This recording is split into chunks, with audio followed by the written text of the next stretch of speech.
To, simpleng tanong. Tell us more about the book, Isang Kaibigan, at ilang kopya nito ang bibilihin ng gobyerno sa halagang 10 milyong piso.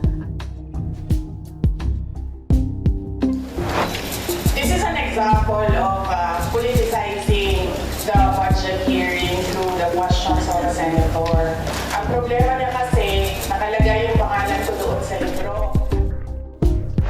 Sinopla na Makabayan Block sa mababang kapulungan ng Kongreso ang pahayag ni Vice President Sara Duterte na bahagi ng political harassment ang mga isyong pinupukol sa kanyang pamilya.